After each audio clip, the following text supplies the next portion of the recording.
everybody. Welcome to 500 Open Tabs. I'm Hannah Hillam. And I'm Kaveh Taherian. Hannah, welcome back from the break. The 5-month break, it seemed.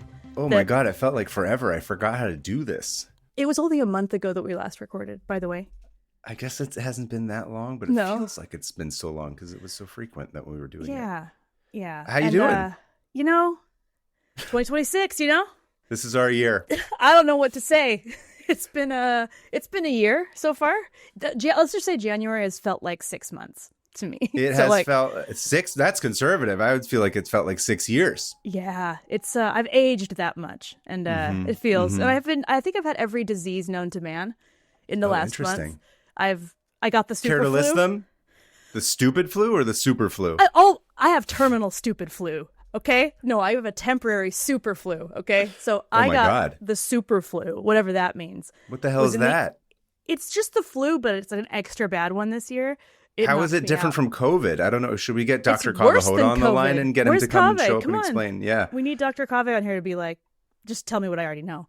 Yeah. But yeah, I was knocked out for like 2.5 weeks. Oh my God. It was worse than COVID. It was crazy. So everybody that has that or had it, I'm so sorry. Oof, rough. And it had this new aspect to it where like it made me cry all the time. And I was like, maybe it's just me. That's so different from how you normally are. I would never cry in front of you. Not even for before anything. This episode. You almost cried before we started recording. But yeah, how are you doing? Not great. No. This year it's just been so chill. That's why you're not great. There's not enough happening. No, there's not enough happening. Of course, I will say, it's not to make it about ourselves in any way, because obviously the things that are happening in the world have nothing to do with, our misfortunes. They're nothing. But I did think it was ironic, let's say, that last year when we started recording, we were like, oh shit, there was like fires, and then we couldn't record for a couple of weeks. You had to flee LA. Yeah. I had to flee Los Angeles. And then this year we were like, okay, let's give it some time. We're like, just in case something happens. And of course, relax, or like we'll ease into it. We'll have some time. We'll record at like a slow pace. Of course, we did not get to do that in large part, not just because of the horrors of America, but also the horrors happening overseas in Iran right now. Has been all consuming. It has completely taken over every minute of my life in terms of what I read about or what I watch on various social media platforms and reading on the news.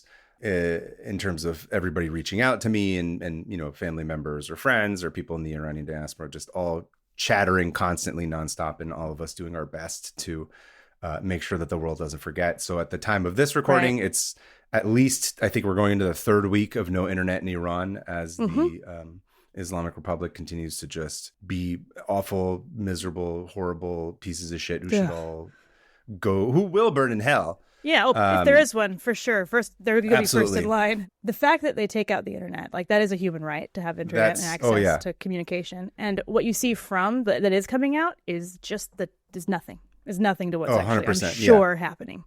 Absolutely. And the death toll numbers keep rising, and they keep saying that they're conservative, but that's just because they're having so much difficulty getting in to confirm the number of deaths. So if somehow you've been under a rock for the past couple of weeks and didn't know about this, lucky. That's been all consuming. Anyway, all this is to say, it's not funny, but it is ironic that we started the year and all of a sudden it was like, well, it's a good thing we weren't on a schedule, because I would have just been like reading off numbers of people being dead every week. And I don't necessarily would have become a news show. Yeah, which you don't want me telling you about the news. Like, I'm not smart enough to be able to. Maybe we should get my sister on here to do that. But no, I'm not good at that. So, I am happy to be back. I am happy to be recording again. We did mention at the end of last season that we were going to have some changes moving forward for season 3. And why don't you tell them first off about the new format? The new format, in order for us to not go insane, because we are, like you said in the last season, that we are working artists. We both have jobs. We both go, and this is not our main job. So in order to kind of lessen some of the weight of doing a book report every week each, we've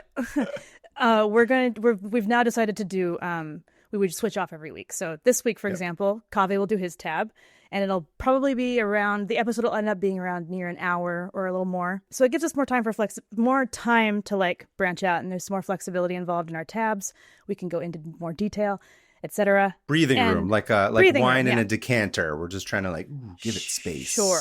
Yeah. Give it some time to age. I don't know. I don't know about wine. Oxygenate and in the oak barrel does the tannin. Yeah.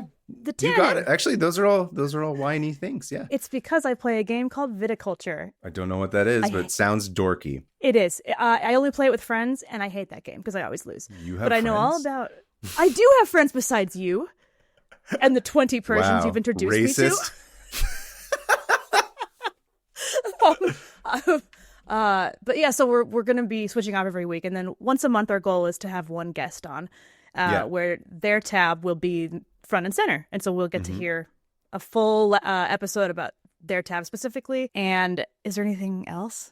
No, I mean, I think generally part of it was just to give ourselves a little bit of breathing room, but also some of the feedback we've been hearing from people, particularly in the guest episodes. They were like, it's fun. But like by the time you get to the third topic, people are like, bro, I'm not really registered. So I think part of it is we're going to try this. I don't know. This isn't like set in stone necessarily. I think we're just going to give it a roll and see if like maybe this can work. Again, same amount of insanity, same amount of everything. Just also maybe some people in terms of the habits, except for like, of course, the ride or die fans that we know. Right. Maybe somebody would listen to one tab and then they'd come back and listen to the other one later. And then people were getting stressed out because they were like falling behind because they just kept releasing every week. So this is hopefully going to be more manageable for everybody involved, both us on this side and Alyssa and everybody who's a listener. And then what that will also allow us to do, the other thing that we're going to try, hopefully to be able to keep up with, is start releasing episodes a week early. So at the time of this, when this drops, we will have episode 2 ready for release through Patreon. If you haven't signed up, you'll have early access to the episodes. And then hopefully I'll have figured out Apple Podcasts, TBD on that one. But I think I'll be able to do that as well. But that's going to be the new format moving forward. So you can access the next week's episode early. And I'm going to be setting up a thing on the Discord that is just for Patreon members to be able to discuss the week's episode that has so not been spoil released. It. Yeah. Good. That's smart. I mean, yeah. And we've gotten to know all of you a lot better over the last this process of doing this for 2 years. And I think this is going to be good for everybody. And I'm very excited. A lot more easy for us too. And hopefully to be able to help us continue as long as we can. So yeah.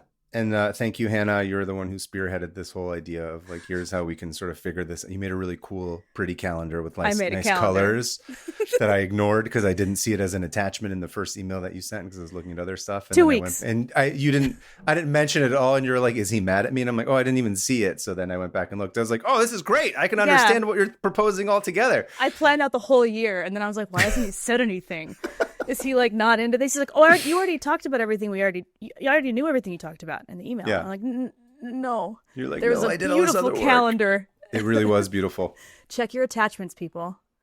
Yeah, it's true. Don't be like me. But yeah, thank you. I think it's going to be, we're going to be able to be, you said we're trying to control our insanity. We're trying to control the correct insanity. I think it'll allow us to be more insane in the fun way and less insane in the stressed way. And we were giving ourselves an open check, like a blank check to go absolutely insane, where it's like, and you know us by now, if I can't stop, like I don't know how to stop. I'm like, okay, this is how we do it every week, and we're not going to change it. And if we change it, it'll fall apart. And it's like, no, we're adults. Let's make this more manageable for everybody. Let go a little bit. Anyway, that's I think that's the main announcements. I think is there anything else you wanted to talk about, or should we get into the tab? Singular, not multiple. Get into your tab today.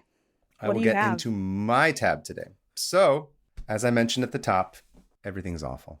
Oh, you're right.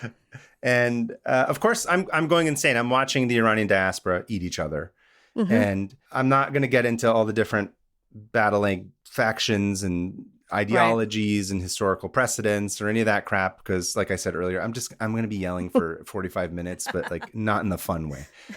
And it's so look, whatever you think it is, if you think your politics are complicated, wait till you talk to the Iranian people. By the way, on top of everything that's already happening in America. So it just gets more incestuous and insane. But I'm already doing it. I'm not going to do that. I'm not going to do that today. I don't want to use this for that time. Let it peek through every once in a while. It will. It will. There's no controlling that. It will. So I was originally going to start the season off with an Iran focus tab, but I came across an obituary last month for today's subject. Oh. And I thought this guy was hilarious. And even though it's not about Iran and has nothing to do with Iran, I feel like it kind of embodied the spirit of what I wish we could all rally around. And this sort of my wish fulfillment of like, this is the kind of insane person that I love. Yeah. And people talk a lot about 4D chess and like playing the long game and all that kind of shit. But this guy, Renfrew Christie, is truly insane. And I mean that in the most complimentary way possible. Oh, I love an insane person. What a beautiful. And I'll say this up front. You're allowed to like, there's no like twists about him being like, and then he was terrible. It's like, just have fun with this guy's fun. You're not going to pull a Hannah on me where I don't tell you until the end. And then he was on Epstein Island. Nothing like that. Oh, see, not everybody who's bad was on Epstein Island, but everyone who was on Epstein Island is bad. So just to give you a sense of what this guy looks like, this is not the person that you would think is totally insane. Exactly. Okay. Yeah. This looks like a little old villager from England who yells at you when you walk on his property. Yeah. I believe he was of Scottish ancestry originally. Yeah, with the name Renfrew, that's pretty Scottish. Renfrew Christie. Look at him. He looks like a computer programmer that I would see in the Bay Area 100%. In the 90s. He looks like every scientist that worked with my dad. Exactly. I was going to say that. That looks like my friend's dad who worked at Yahoo in 1995. Like 100%. Everybody that worked with my dad in the lab in the 1980s, they all have that same. It was always like old school New Balances with like pleated pants, and then like a tucked in shirt with like the arms folded up with no tie. They all dressed like that. They all had that same outfit. It's like the uniform. You turn a certain age 100%. When you're a scientist. You're like, well, they issue you a uniform. I'm like, here it is. Here's your New Balances, sir. Sir, you've deviated from this by wearing Nikes. This is inappropriate. You're going to be fined $10,000 by the United Citizens of Science Dork Costumers. I don't know. Hold on. United Citizens. Just a second. I got to figure out the acronym for that. United Citizens of Science Dork Costumes? Is that what you said? Costumers. Yeah. Oh, okay. So they're that part is of IADC. UCSDC. University of California, San Diego. Cucks. Nope. I don't know. The only words that come to mind are stupid ones. Or cucks, yeah. USSDC. Okay. USDA. Anyway, so Renfrew Christie was born in Johannesburg in 1949. No, not the opposite of Okay. Everything about this guy is the opposite of I'm telling you this up top, so get ready. Woo. His father died. I shouldn't just generalize hearing the word Johannesburg. I shouldn't be like, racist. Yeah. Sorry, my bad. Go on. His father died when he was very young, unfortunately, and his mother struggled to make ends meet. And so he went to like a bunch of different boarding schools. And I'm not sure exactly who in his family did what during World War II, but the long and the short of it was that he grew up hearing stories about how Nazis are bad and you should always fight the power. Yes. And these were the sort of legends that he heard growing up, which is funny because from certain South Africans we know, they seem to have told themselves the exact opposite story. Yeah. But thankfully, he learned the correct stories from World War II. Good. So this is like planted in him at an early age of just like, can't trust the government, can't trust people to do the right thing. And things can go dark real quick. And this is the lineage of the people that you're from who fought for stuff, who fought for their beliefs and things that matter and human rights. Well, you heard, is he Scottish, you said? I mean, I think that's like his ancestry. I'm not sure. I don't think he grew up in South Africa, so I don't know Doesn't matter. Long. Scottish people, they're Scott as a Scot. They are hardcore. Yes. They know a thing or two about fighting the power.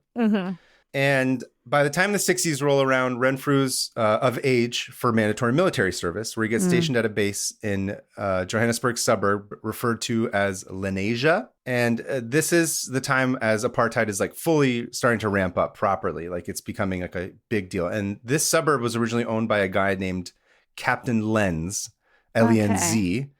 And this area became where they housed all the Indians of South Africa, hence Lenasia. Oh, geez. Great. Like, despite it being horrific, get a better name. Be more creative, maybe. That's not what they do. If they were, they wouldn't be doing this. Well, it's like how that Rhodesia, which is now Zimbabwe. It's like you just named it after the guy who ruined it. Yeah, exactly. Well, no, they wanted to pay tribute to the guy who ruined it. To Cecil Rhodes, one of the worst people on earth ever to live. By the way, everybody, I went to read about him once, and I was like, I can't do this. I can't do a tab of this guy because he's genuinely the devil. I didn't actually know to the extent of how Cecil Rhodes was awful, but maybe that's a tab for another day. Horrible I believe you. person. I'm just saying I'm realizing I know nothing about how awful he is. In like the top 10 most evil people of the 19th and 20th century, I'd put him up there. Yeah. Wow. 100%. Look at me. I have a huge gap of my knowledge of Cecil Rhodes. I should be hating on him this whole time, and I haven't. Oh yeah, piece of garbage. This is the anti-Cecil Rhodes podcast. It is. I'm coming out against Cecil Rhodes and everything he did. Hot take. Anyway, so he's in Lenasia, right? And he's begun his mandatory military service, and he's there, and he's kind of like, man, I really don't like this loser ass government. Like, I don't like these people. I'm not really into what they're doing. And I don't love this. I don't love this. And not only do I not love military service, I don't love these people. And I'm not clear what he sees specifically while he's there, but there is a seed that is planted in him during his time in Lenasia, where he becomes suspicious that the apartheid government is trying to develop nuclear weapons. Interesting. So wait, remind me, what year is this? This is like the 40s or 30s? No, this is like the 60s. This is, I think it starts in 61. So this is probably like mid 60s by the time he's there. Because apartheid is ramping up. Okay. And so, fun fact, I didn't know this, that the United States had initially aided the regime's nuclear program because in 1957, under its Atoms for Peace program, the Eisenhower administration agreed to supply South Africa with a 40-megawatt research reactor and nuclear fuel. We just can't keep our dirty little fingers out of literally everybody's business. No, and I learned quite a lot about this tab gave me a lot of context for a lot of this stuff, which I thought was really interesting that I'm excited to share, and sort of how apartheid played into this in a way that I wasn't aware. I mean, again, to me, it's just like, well, apartheid's bad, obviously, but I didn't really understand the complexities of of what I'm going to get into. So thanks to the system of forced labor, South Africa made the cheapest electricity in the world, which aided the process of uranium enrichment and made the country's nuclear program a magnet for outside support. Oh, wow. Which, as Renfrew puts it, essentially like hypercharged apartheid, because it's a racist system of exploiting cheap manual labor, right? Because they're having to like mine. It's a lot of mining, right? That's what they always talk about in South Africa. It's like mining. So they're mining for uranium and like gold and all this shit. I don't understand like how nukes work, obviously, but this is all like... I don't either. It's sort of like reverting to a slave state where they're just like, these people are going to go mine for this shit and we're going to put them in this area. And then we're going to take this really cheap electricity that we can make and this uranium and this whatever, dirty water and all that crap. And then we're going to sell it. Great. Predictably, that everyone who's not white in South Africa is like, no, this is a bad idea. No, let's not do this. Yeah. Hey, can I not do this? Can we not? Yeah, and the apartheid government, I mean, not everybody who's non-white. Obviously, some white people who were on the correct side of history also didn't like it. But sure.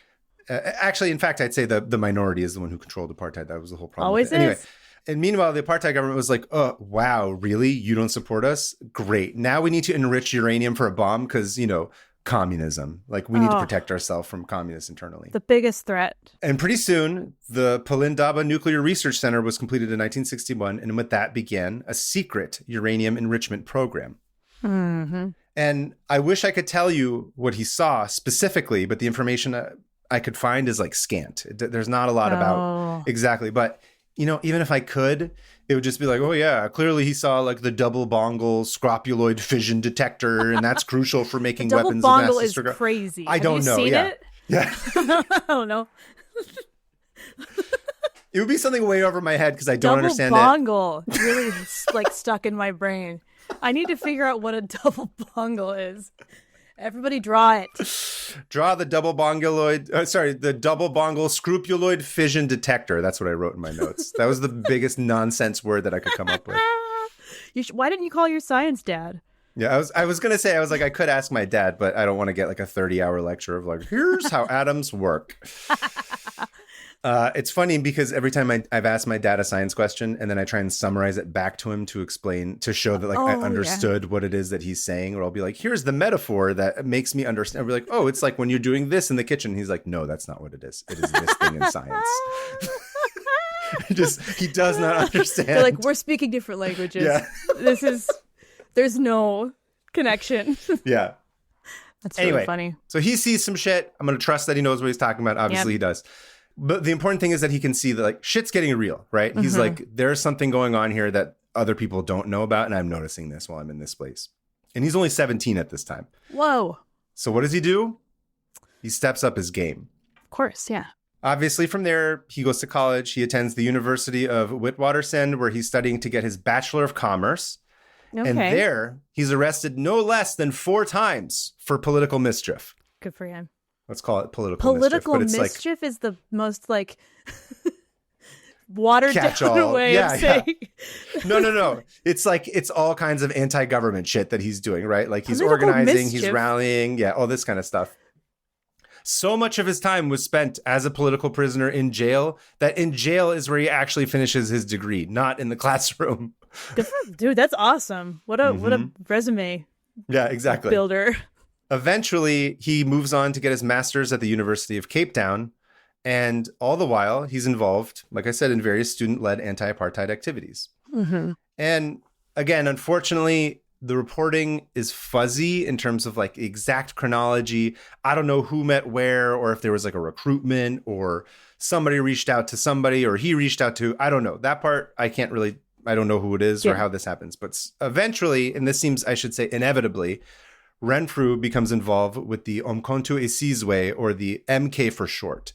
And the MK was the paramilitary wing of the African National Congress, founded by, amongst others, Nelson Mandela, who, of course, was the main foe to apartheid in South Africa. Mm-hmm. You know how there's always those people who are like, we condone violence and we need to talk to each other and vote and like blah, blah, blah, blah, blah. The MK was the wing that was like, yeah, no, we're not doing that shit. The government is actively trying to kill us all the time. And you got to meet violence with violence. Otherwise, they don't stop. Well, it's the whole thing where it's like it's only defending yourself if you're white or in the holding the power. It's like this is defending themselves. This is like you can't. Right. I don't know. And it's the government, and to be clear, just real quick, they're not engaging in acts of violence against like civilians, right? Mm-mm. These are people who are like, we need to step the game up. We need to think of like more creative, or like not creative, but like more specific ways that are more targeted as a way to stop this regime because it's going insane. And when you know it, he's a great student. And in 1975, Renfrew gets a scholarship to pursue his doctorate from Oxford University. Oh, that's a good school, I hear. Yeah, right. It's literally like one of the best schools in the world. Incredible, and right? One of the oldest, I think. It's the oldest continually running school. Isn't the University of Cairo the oldest continually running school, I thought? Oh, maybe. I can't remember. I know maybe it's the oldest, like, has never stopped running. Or it's the second oldest. I don't know. I just know that it was from, like, 11, like a 10, what is it, 1,000? No, I think you're right. I think Cairo is the oldest, and then it's up there in like the top 5 or whatever. English, once again, stealing things from the Egyptians. Look, I already came out against white South Africans. I need to retain my... I already came out against Cecil Rhodes. I need to retain my my English ancestry, and so if I don't say that, they will revoke it.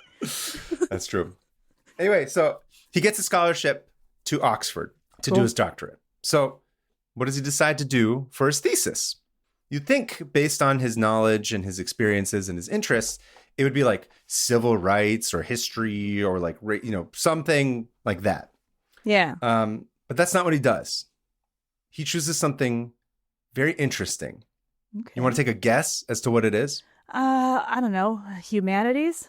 Linguistics? Nope. Nuclear science? Close. Not exactly. Okay. Chemical engineering? No. All right. I'm going to tell you what it is. Yeah. He chooses the electrification of South Africa. Whoa. Oh, specific. Why? That's so weird. Interesting. What is it about the electrification of South Africa that is interesting to you? So why does he choose this topic? Because in order to learn about the history of electrification of South Africa, he will need to spend time learning about the history of Eskom, which is South Africa's state power company. But why Eskom, you might ask? Quote from the man himself. So I could get into the Electricity Supply Commission's library and archives and work out how much electricity they were using to enrich uranium. This guy is one of us. Where it's like, I know I'm going to become it so I can access all the secret information. Mm-hmm. I love him. This is a meme move. It gets better. It gets better. And he knows, right? Yeah. That as a white doctoral candidate from Oxford, no one will think twice about what he's doing when he starts to ask for all of ESCOM's records, including records about what's going on at the Coburg nuclear power station in the Western Cape. And remember, at this time, at least publicly, a lot of countries were putting pressure on South Africa because of apartheid. They'd started the tides had started to turn. They weren't supposed to be developing nuclear weapons of any kind, so their guard was very much up. And meanwhile, dude just walked in through the front door, and they let him see all of it. They're like, "You look like one of us, please, sir." Oh, you even have the New Balances. Come in. Come right in. Look, here's all the files. Absolute 10 out of 10 gangster shit. Just Dude, as like this is the white privilege you should be using. You should be using your white privilege for this kind of thing. Just walk in places. Listen, it's funny because I was just thinking about this earlier. Is that I threw on the Michael Jordan doc, the Last Dance. You know, the one recently, because I was just watching in the background. Every once in a while, I like to see it because it's a good show. And there's that really famous moment from it where he's like, "And I took that personally," right? I haven't seen it. I just know that whenever I get on Letterboxd, I realize you watch a movie every single night. I think that I was like, oh, that makes sense that he was putting it on in the background, because I'm pretty sure you do that every single night. I try to. As an aside, very quickly, I'll just summarize it. But basically, the reason that documentary is very good for a lot of reasons, but a meme came from it, which is Michael Jordan is fully insane. Like Michael Jordan that we were sold in the 90s was like, be like Mike, and he's this like gentleman who's like nice and talented and blah blah blah, and he's very polished. But what the documentary reveals is that like Michael Jordan is fully out of his mind and would just come up with reasons to be angry about something, and then that anger is what would drive him to just dominate in the NBA over and over and over again. So there's all these funny stories of like know how that is.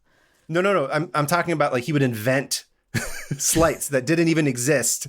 He would just fabricate them in his own mind and then get so angry about them and then score like 60 points the next game. That kind of shit. Like has an imagination he uses. Yeah. Like a negative imagination he uses for good. Exactly. And so that became this meme where it would just be like, and I took that personally. It was like just this one line during the interview. So everyone would just be like, and I took that personally. So I'm like, Michael Jordan, championship basketballer, incredible, has done so much for the sport and for the NBA and for basketball, and is clearly very successful. I used to think he was the greatest, but now I'm like, Michael Jordan, you're pretty good at spite and to like be driven to do these things. But could you say that you could get yourself into Oxford University to do a PhD program out of spite because you hate racism so much? And my answer is absolutely not. So as far as I'm concerned, it's Renfrew Christie, then Michael Jordan in terms of like spite. The length someone would go out of their hatred for something. Yeah. Instead of saying you are the Michael Jordan of so-and-so, just be like, no, it is the Renfrew Christie of so-and-so, because this guy is a hater on like a degree that none of us can even comprehend. I saw something the other day that was like, people who are haters are quote unquote more intelligent. And I was like, cool. Yeah. I don't know if that's true, but I'm going to take it. Yeah. So yeah, Michael Jordan is the Renfrew Christie of basketball, is what you're saying. Love it. Beautifully put. Yes. And he goes for, he does a couple, obviously he's studying up in England, and then he comes back for a couple times, for a couple trips for these research trips. And sure enough, he finds proof that South Africa was secretly enriching uranium to build nuclear bombs. And soon he graduates and he gets his doctorate, and his work was exemplary enough that Oxford even offers him a lecturing position. So imagine that they're like, we want you to come teach at Oxford. He's it's like incredible. Failing up or spitefully. I don't know how to even explain it. Spiting up. Where it's just like, wow, I didn't mean to get here, but okay. And they're like, you should come teach. And like, that's a great gig. There's no way about it. There's no two ways about it. But he's like, no, I don't want it. Whoa. He turns it down, and he goes back home to keep spying for the ANC. Amazing. And within 3 months of his return, he's arrested under the Terrorism Act, which is basically their version of like the Patriot Act. Like you're under suspicion for whatever, we can just take you and torture you for whatever reason that we want. I'm pretty sure that's pretty much what the Patriot Act is. And it just that's what I'm saying. It's their version of it. Yeah. Patriot sounds much nicer than Terrorism At least Act. They called it for what it was. Exactly. Yeah. There's a certain honesty there. So He's interrogated and he's tortured by the whatever, secret police or whatever. Wow. And after countless hours of torture, they're like, you had enough? Confess. And our boy was like, oh yeah, I'll write you a confession, an extremely detailed one. I have nothing to hide. Yes. This is why I love this man. What does he write? Quote, all my recommendations to the ANC about the best way to sabotage Coburg and other facilities. What? I'm in love with him.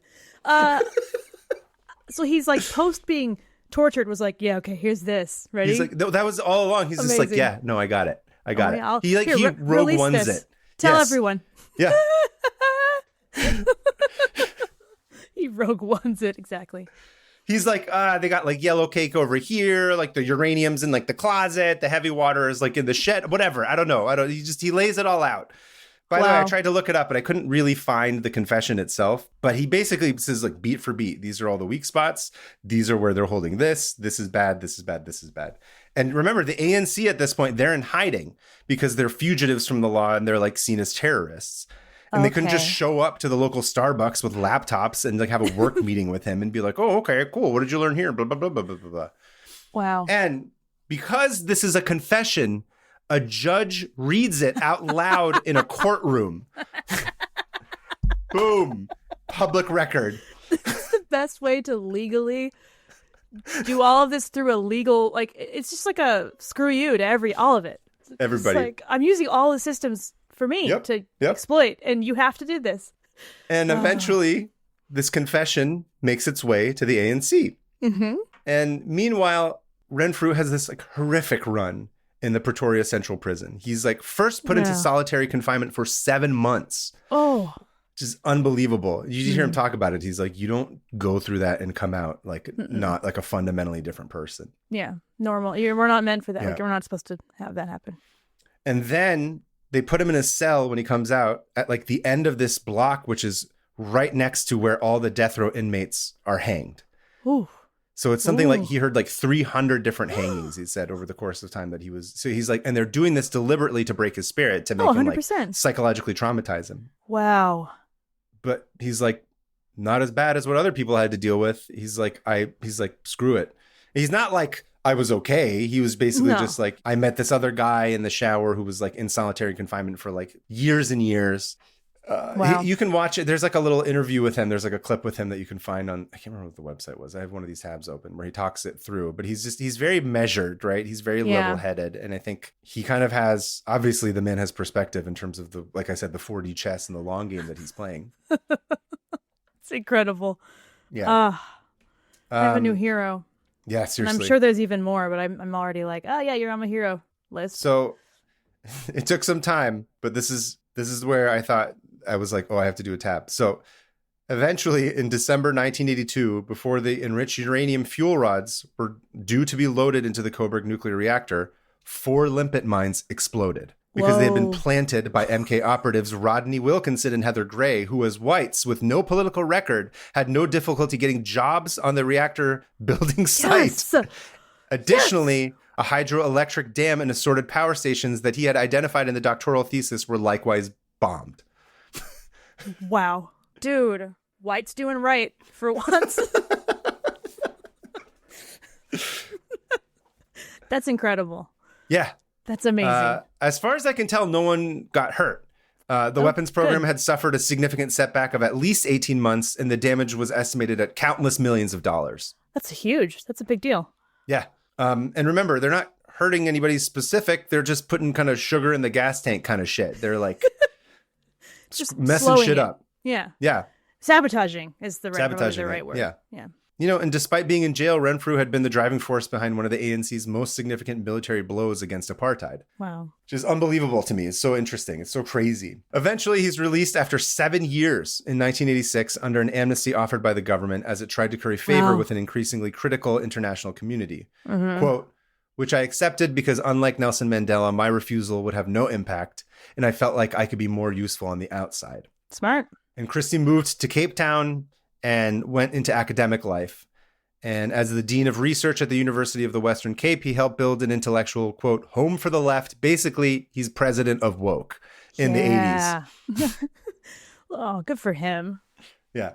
President. Wokeism. The president of wokeism. Yeah, president of wokeism. Why does that make me not like him? No, I know, because people use that as a slur now. They ruined that word, yeah. Yeah. No, he's president of good woke, let's call it. OG. Woke. Truly OG, yeah. Good ally. Like, of allyship, I guess, maybe. Not president of woke. But when it would have been it would have been way easy to not do any of this.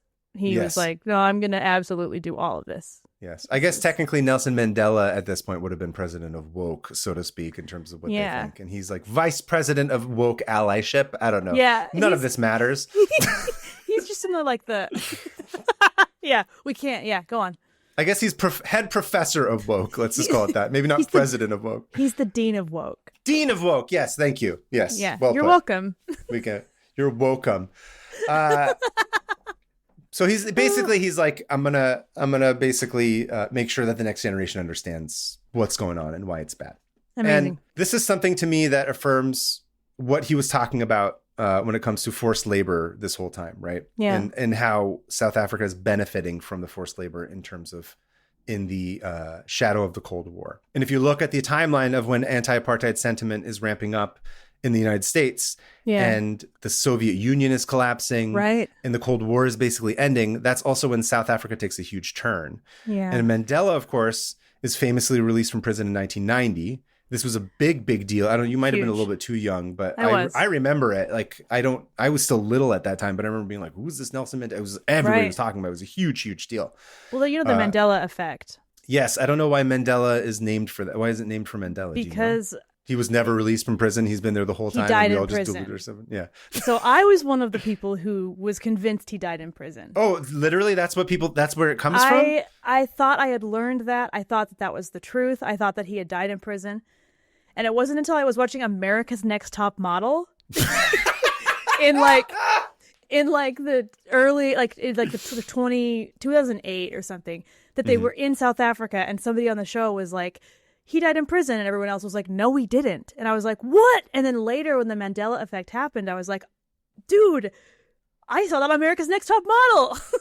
That's my out of all of the insane things that you've said, I think the idea that I did not realize Nelson Mandela did not die in prison until I watched America's Next Top Model might be one of the greatest things. I went through a phase, I think in the summer of 2007, that's what it was, because I was having a mental breakdown alongside Brittany. I remember that. I felt a kinship. And I watched a lot of America's Next Top Model. Don't do that while you're having a mental breakdown, by the way. Yeah. So that's when I was like, I watched a lot of it. And that's people say it's trash reality TV. Here you horrible. are learning about important world events. It's true. If you had not watched lot. America's Next Top Model, you would have never realized that Nelson Mandela continued to live. I know. I didn't know he was still alive. Yeah. Anyway, I was for the alternate reality where he had died in prison. So, go on. With his release, the dismantling of the apartheid state begins, and to their credit, eventually the South African government does cop up publicly to having made bombs, 6 in total, and in 1993 became the first, and as far as I know, the only state to actually get rid of their nuclear bombs. Whoa. Yes. Yeah. Like verified, got rid of them? Got rid of them. No one else has done this as far as I know. And then eventually it takes a few years, but I think essentially like Mandela becoming president in 94 is sort of seen as the symbolic nail in the coffin of apartheid being over. And then they get also, a charter how crazy and is it democracy and all that 4 stuff. years later, he was president. Yeah, 4 years seriously. after being released from prison. Jail. Like, that's incredible. Anyway. Yeah. So again, I think I might have said this already, but in these interviews that he talks about, he keeps saying that like the Cold War kept apartheid alive is what he kept saying. Oh, okay. That makes sense. In a lot of ways, right? Because electricity was so cheap. And I don't know, do you ever listen to Behind the Bastards? Yeah, I love Behind the Bastards. Yeah, so there was an episode that they released recently, or I don't know how recent it was, but it was about like the men who would have ended the world, something or other. Did you listen to that series? No. So it's basically all about like how crazy generals were just like, oh, okay, now that we have a nuke, we need to have like nukes everywhere all the time as like a form of prevention or protection. Yeah. So like this is why America sort of has like nuclear subs that are always in the ocean, or there's planes that are always overhead, or there's always like a ship somewhere. So all those have like some form of nuke on them all the time. So it was interesting as I was reading this, I was like, I made that connection. I was like, oh, I guess a big part of this is like, you need to have uranium and all this other shit that you gotta enrich as a way to be able to develop all these things. Yeah. destroying the process of that really weakens a place in the eyes of what is now considered like defense.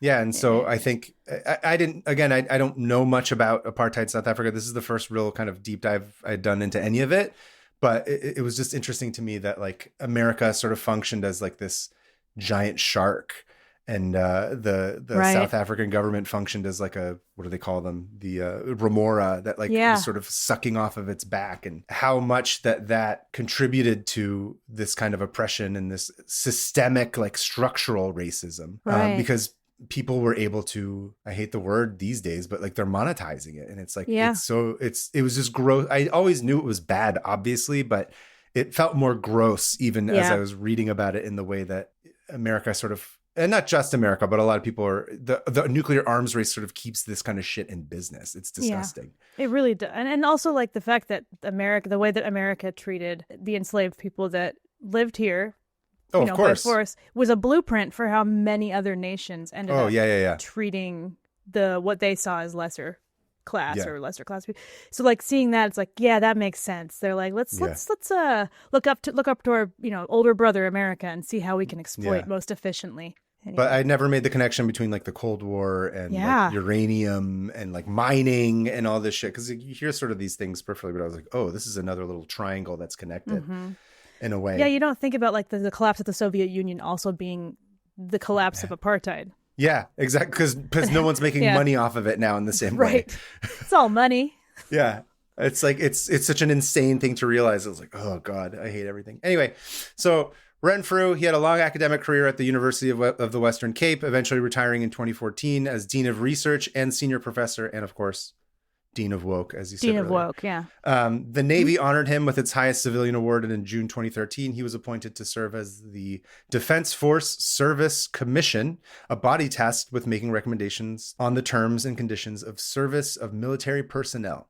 Okay. All of that was meaningless, but good for him. Yeah, I don't know. The Navy was like, good job. And, as I said at the top, I was reading his obituary. That's how I learned about him. So he died of pneumonia on this past December 21st at his home in Cape Town. He was 76 years old. Oh, that's young. Oh, he just died. That's what I was saying. Like, I was just reading about the obit. That's why I was like, who's this guy? Apparently he had they were like, oh, he loved food and wine and his wife and his daughter and all this. He had like a good, he was like kind of rewarded for his good deeds of just being like revered as this guy who was like a hero. Good. So I'll end with this quote. When he was asked by the BBC whether he was glad that he had spied for the ANC, he said, quote, "I was working for Nelson Mandela and the Umkhonto Esizwe. I'm very proud of that. We won. We got a democracy." Oh, love that. That was it. Also, anyway, I feel like if I were him, I'd be like, why are you asking me the dumbest question on earth? That's what a lot of interviews are these days, unfortunately. Yeah. Anyway, so that's Renfrew Christie. What an awesome man. Seriously. Like, solid through and through. No notes. Exactly. No notes. I found him to be somebody who was really interesting in how he thought about how to solve these problems and how why obviously I'm not like, everybody out there should go bomb nuclear power plants. It's not what we're condoning, obviously, for obvious reasons. But I just think it's interesting that like he is talk about thinking outside the box. Yeah. Well, talk about like opening doors that only he could open. Like, that's exactly. Truly how you use your standing in society if you want to use it for good. Like, that's a great way to use your privilege. Like I said earlier, it's like you go places that other people aren't allowed because of the systemic issues, and you dismantle it from within, which is really cool. I like him. The spite PhD. I've never heard of a spite PhD until now. I got a PhD in spite. Really? I'm just going to write this, 200-page paper about the electrification of South Africa just so I can find out where all your plans are being hidden. That's incredible. Amazing. Yeah. Man. Well, thanks for sharing about him. He sounds like what a great guy. And I'm sorry, like, condolences to his family right now that he passed, but what a life. For sure. Anyway, that's my tab. I guess I have to close my tabs because you're not going to close your tabs. I would like to use the sound of bombs going off in a nuclear facility to ruin uranium enrichment, if possible. Yeah, which I think is in there already. I think Alyssa has the file ready because we often use explosions or bombs to destroy. Sound effects of bombs and explosions, Hannah. I don't know about you. Can never be too careful. Blowing up my computer and then buying a new one every week. So You want to count me down? Yeah. Ooh, okay, I like this. Okay, ready? Yep. 3, 2, 1. Gone. All right. We are moving on to listener emails. And because we got a new format, we only got one email, which Hannah will read so that she has something to talk about rather than just having to respond to my tab this week. I've been quiet this whole time. I had a story about nuclear submarines I wanted to tell, but it's too you late. Did? Yeah. Maybe I'll say it really quick. We can edit it out if not. Okay. Okay. I was in Bremerton, Washington, visiting friends when Russia attacked the Ukraine. And I remember that area is where most nuclear submarines are kept, armed and activated. And so we watched in the harbor as like 20 different nuclear submarines. Whoa. And I was like, I felt like I was in like World War. I felt like I was in a war movie. And we were just like, oh, there's another one. Oh, there's a ship this time. Because it was like this huge Navy base. Yeah. Fun fact, most of our nuclear weapons are in Washington State, in that area. Really? So, yep. Terrifying. And right next to a volcano. It's fine. Nothing's ever going to bad happen. Okay, you ready? Yes. Okay, this is from John from San Francisco. Hey, neighbor. And John says, hey there, I'm the founder of the Emperor Norton Trust. Oh! What? A nonprofit that since 2013 has been working on a variety of fronts. Research, education, advocacy to advance the legacy of Joshua Norton. Yes. Hell yeah. Just watched your enjoyable new episode featuring the Emperor. Perhaps you found your way to our website and prepped for your story? Probably. This was my tab, by the way, from a couple of episodes ago about Emperor Norton. Oscar nominated. Out of practice. Emperor of California. I bet you Edward Norton would play Emperor Norton in the movie and he would be so insufferable. It would be so annoying. But it would be good. I think he'd be good. I don't know. Would he? I don't know.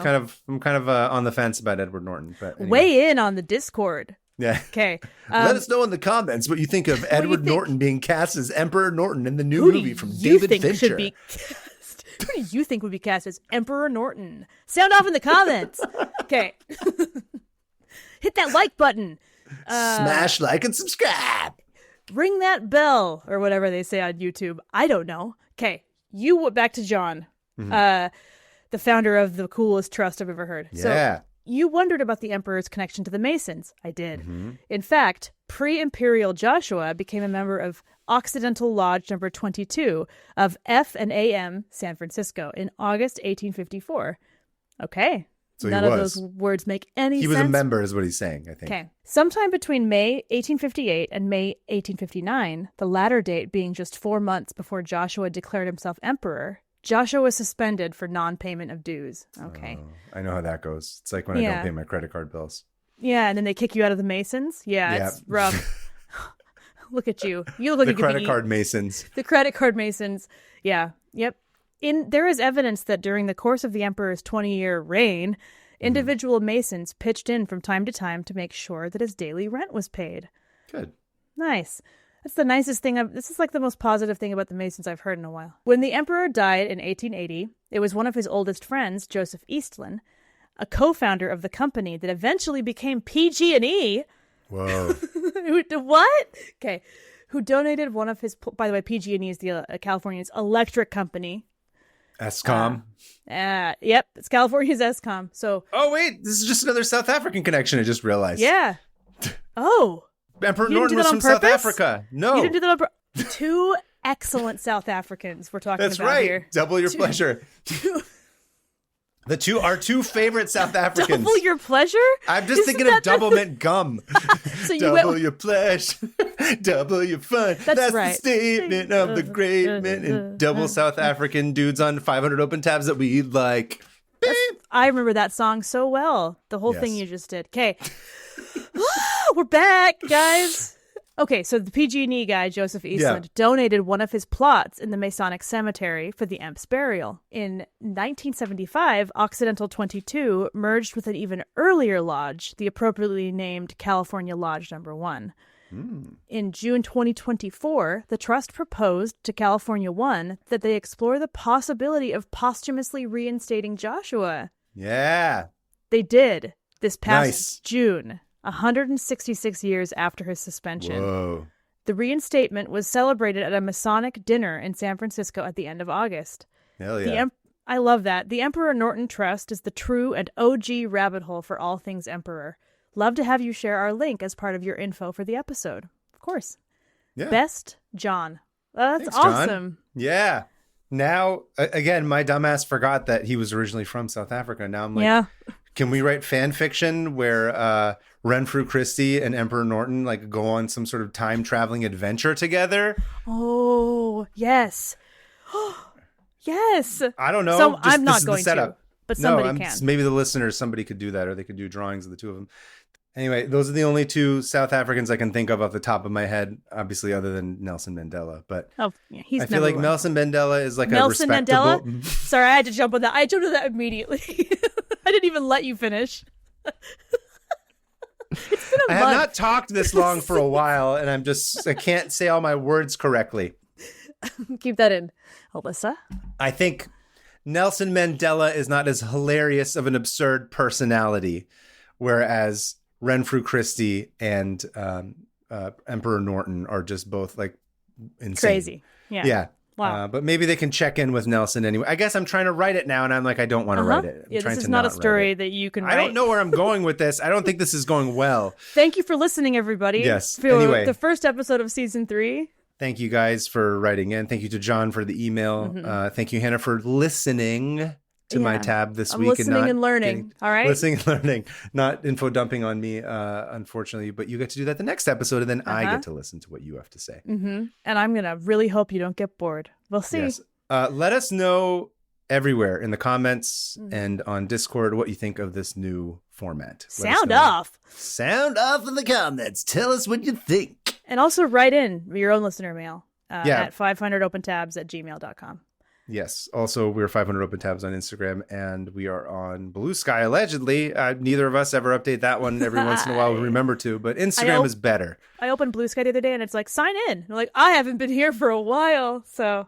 and if you're listening, and if you have any kind of platform that you have, even if you got like 10 followers on Instagram or like 3 people that follow you on Blue Sky, whatever, it would mean a lot to me personally if you were to, keep the flame alive and let people know that this continues to happen. I don't know how to solve this. No one really does in terms of like a simple solution of what we're able to do, but it's not nothing. And I think if nothing else, the more people know about it, only good can come from as many people as possible being aware of the atrocities being committed. So I would consider it a personal favor to me if you guys were to do that. I've also, as I was trying to say earlier, I've been trying to channel my energy into making art. I've been doing these posters that I have a plan for a little bit later. If you're interested in sharing those, they're on my Instagram page. They're also on my Blue Sky page.